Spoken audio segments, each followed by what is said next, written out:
안녕하세요. 캐리스와 다니엘의 엄마 캐더맘입니다.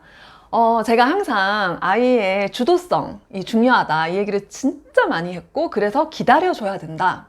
물론 기본은 해줘야 된다. 정말 최소한의 기본, 독서와 공부 습관 아주 기본적인 것만 해야 된다. 어떤 기본인지는 이 영상에서 말씀드렸고요.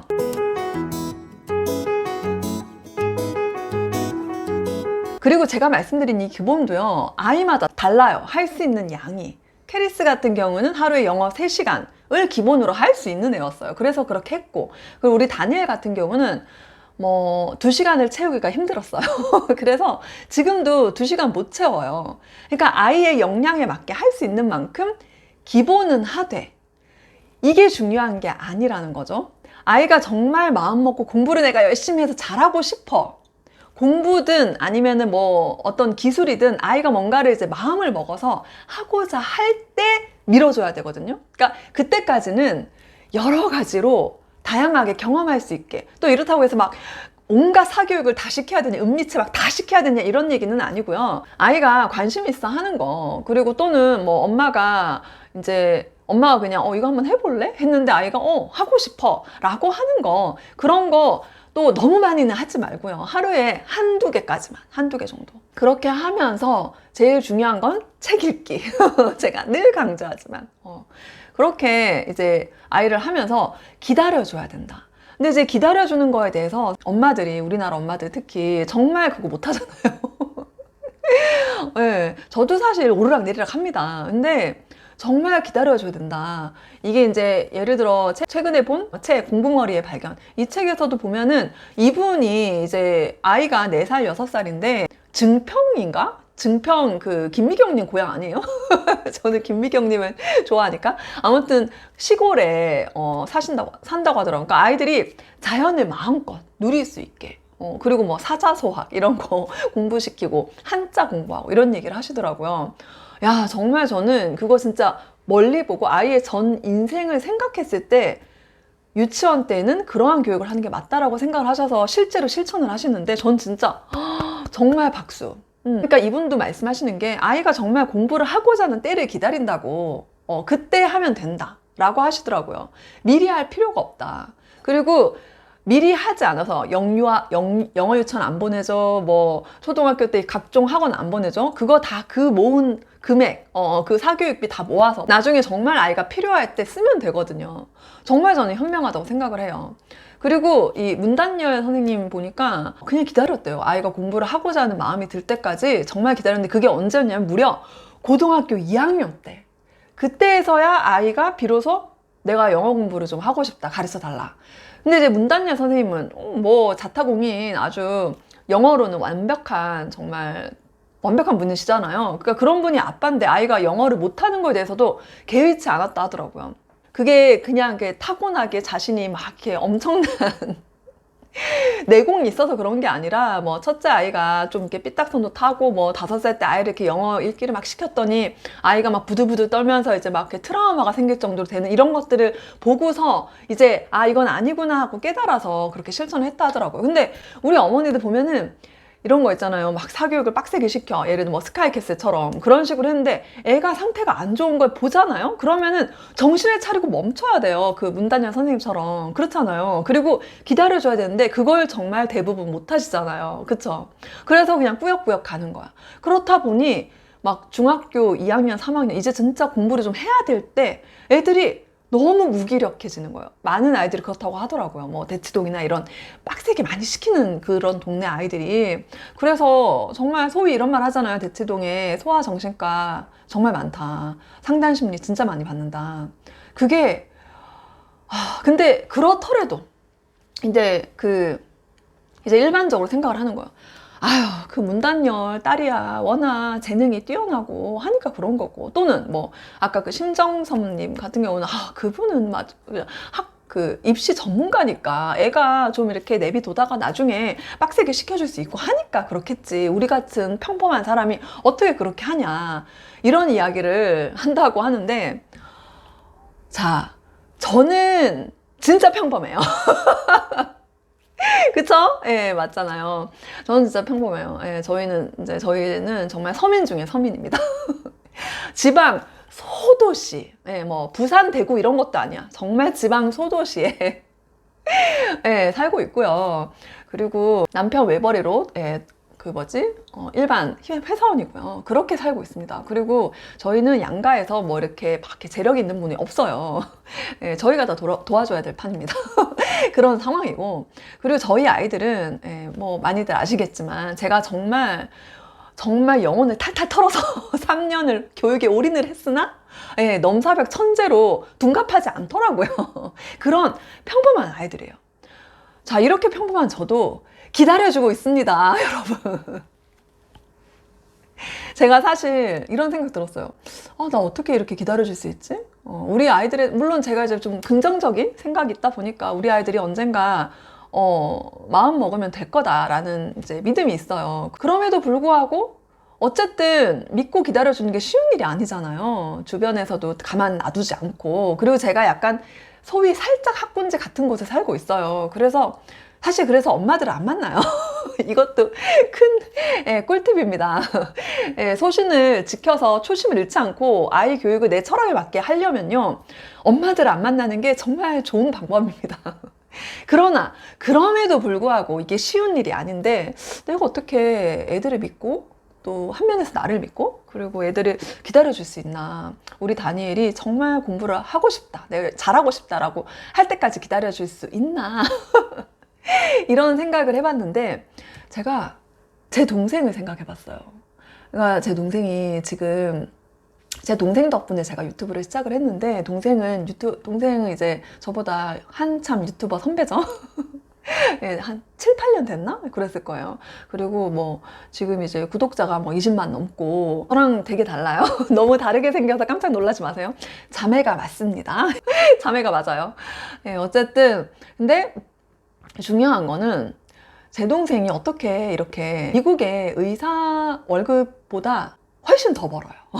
얘가 어떻게 이렇게 성공을 했나 생각을 해보면은 저희 집도 억지로 공부를 전혀 시키지 않았어요. 제가 생각할 때 그 공부머리의 발견 이 책에서 말하는 그대로 한 것 같아요. 제 동생은 뭐냐면은 공부머리가 없어요. 없어. 그래서 정말 제 동생 공부 빼고 다 잘했어요. 공부 빼고 다 잘했어요. 손재주가 진짜 뛰어나고 그리고 사회성이 너무 좋아요. 공감력이 끝내줘. 어딜 가도 살아남을 수 있는 이런 사회성, 그리고 공감력, 그리고 진심이야 그게. 그래서 어딜 가나 사랑받아요. 그리고 잘 살아요.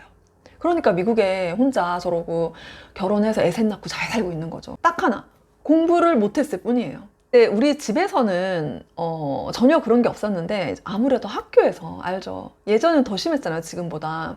공부를 못하면은 되게 자존감에 스크래치 나는 일들이 많았던 것 같아요. 그래서 제가 그게 정말 아쉬운 게 지금도 그게 남아있어요.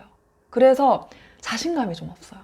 그러니까 제 동생이 정말 예쁘고 지금 너무나 누가 봐도 너무나 잘 살고 있고 자기의 재능과 흥미 모든 것을 다 살려서 정말 잘 살고 있는데 뭐 하나 빠지는 거 없이. 근데 여전히 자신감이 좀 부족한 부분이 있거든요. 그래서 제가 우리 애들 키우는데 이제 그러니까 공부를 학교를 다니면요 12년 다니는 동안 공부를 중간 약간 이상까지, 그러니까 중간은 해야 된다 이런 얘기를 하는 게 제가 반에서만 45명 예전에 그렇게 많았잖아요. 그 중에서 뭐 한 20등 10등 왔다 갔다 이 정도 했었어요 공부를. 근데 저는 공부에 대해서 자존감, 자신감, 그러니까 스크래치 나는 일은 없었어요. 예를 들어 이런 거예요. 그러니까 제가 지인을 보니까 이제 남편이 막 그 박사하고 이제 막 되게 공부를 잘했어요. 근데 우리 남편은 똑같아요. 똑같은 학교 나오고 아무튼 공부를 잘했어요. 근데 제 지인은 애들이 공부를 못하면은 나 닮아서 그렇다고 할까봐 되게 걱정이다 이런 이야기를 하시더라고요. 그래서 저는 그런 걱정을 한 번도 안 했거든요. 근데 제 생각에 제가 공부를 어쨌든 중상위권은 했는데 그게 나는 공부를 못하는 아이라는 정체성은 없었던 것 같아요. 그래서 근데 이제 제 동생 같은 경우는 나는 공부를 못하는 아이라는 정체성이 있었던 거죠. 그래서 제가 얘기하는 게 되게 이제 정말 기본은 해라 시켜줘라 라고 하는 거예요. 공부머리가 없더라도. 네. 그런 것이고 그리고 우리나라에 사는 현실적인 이유가 그런 거예요. 자, 돌아와서 제 동생이 잘하는 것보다 더 중요한 게 뭐냐면요. 흥미예요, 흥미. 물론 애들 어릴 때는 흥미가 여기도 흥미를 가졌다가 저기도 흥미를 가졌다가 또 금방 시들해졌다 이렇게 왔다 갔다 하긴 해요. 또 잘하는 것도 마찬가지예요. 되게 흥미를 가지면 잘하게 되잖아요. 그러다가 또 흥미를 잃으면 못하게 돼요. 이게 왔다 갔다 하긴 해요. 그렇지만 약간 타고난 흥미, 적성, 재능, 강점 이런 거는 정말 있는 것 같아요. 왜냐하면 제 동생이 예쁜 거에 흥미가 진짜 많았어요. 제 동생이 초등학교 2학년, 3학년? 그리고 제가 한 5, 6학년? 그때 가족 사진을 찍으러 간다고 했을 때 저는 정말 아무 생각이 없었어요. 그냥 있던 모습 그대로 갔어요. 5, 6학년이면은 제가 더 외모에 신경을 써야 될 나이 아니에요?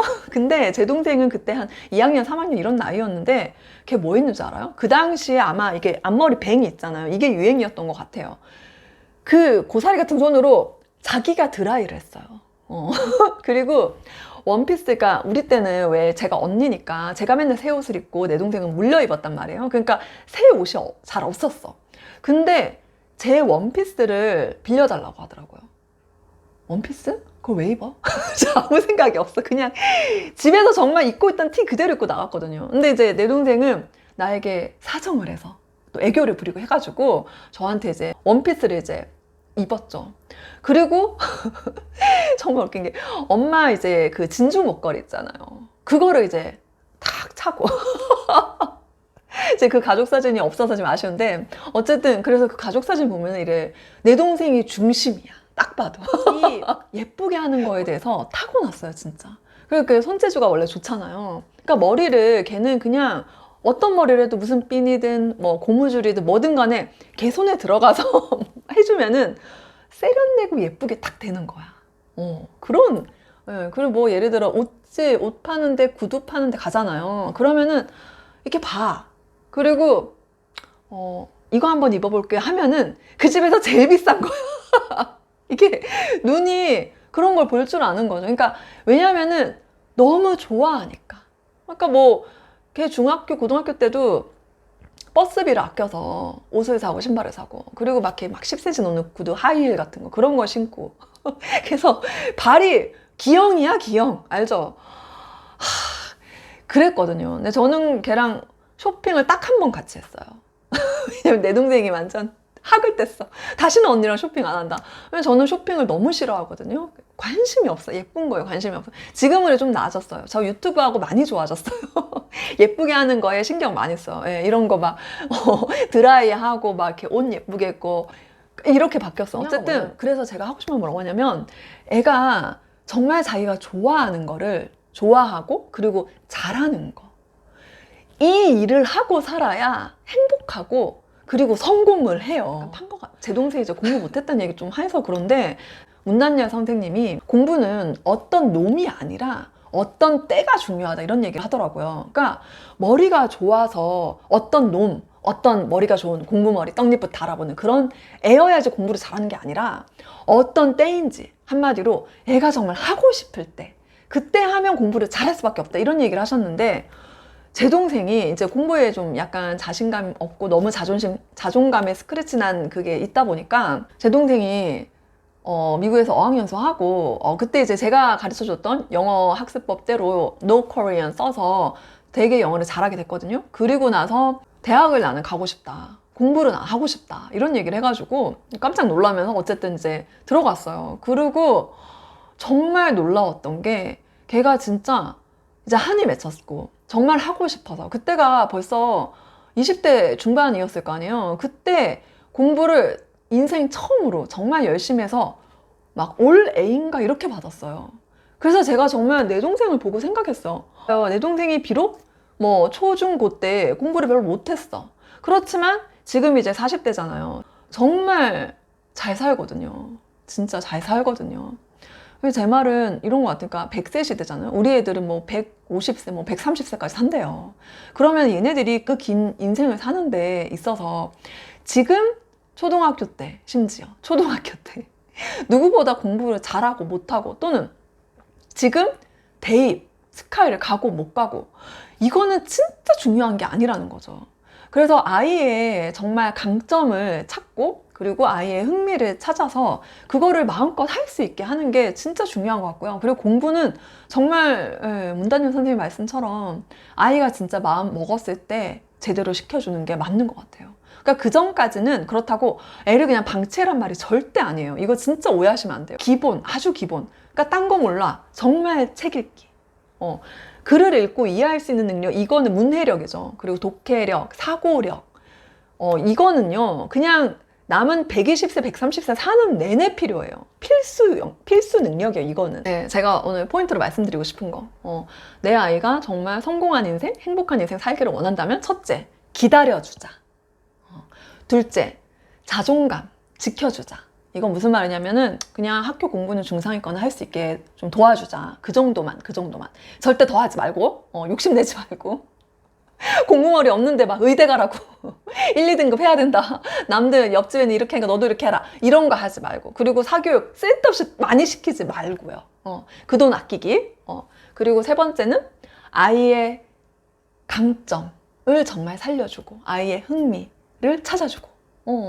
이 세 가지에 정말 집중을 하는 것이 아이를 진짜 행복하게 그리고 성공하는 인생을 사는 방법인 것 같습니다. 네, 오늘 영상은 여기까지 하겠습니다. 감사합니다.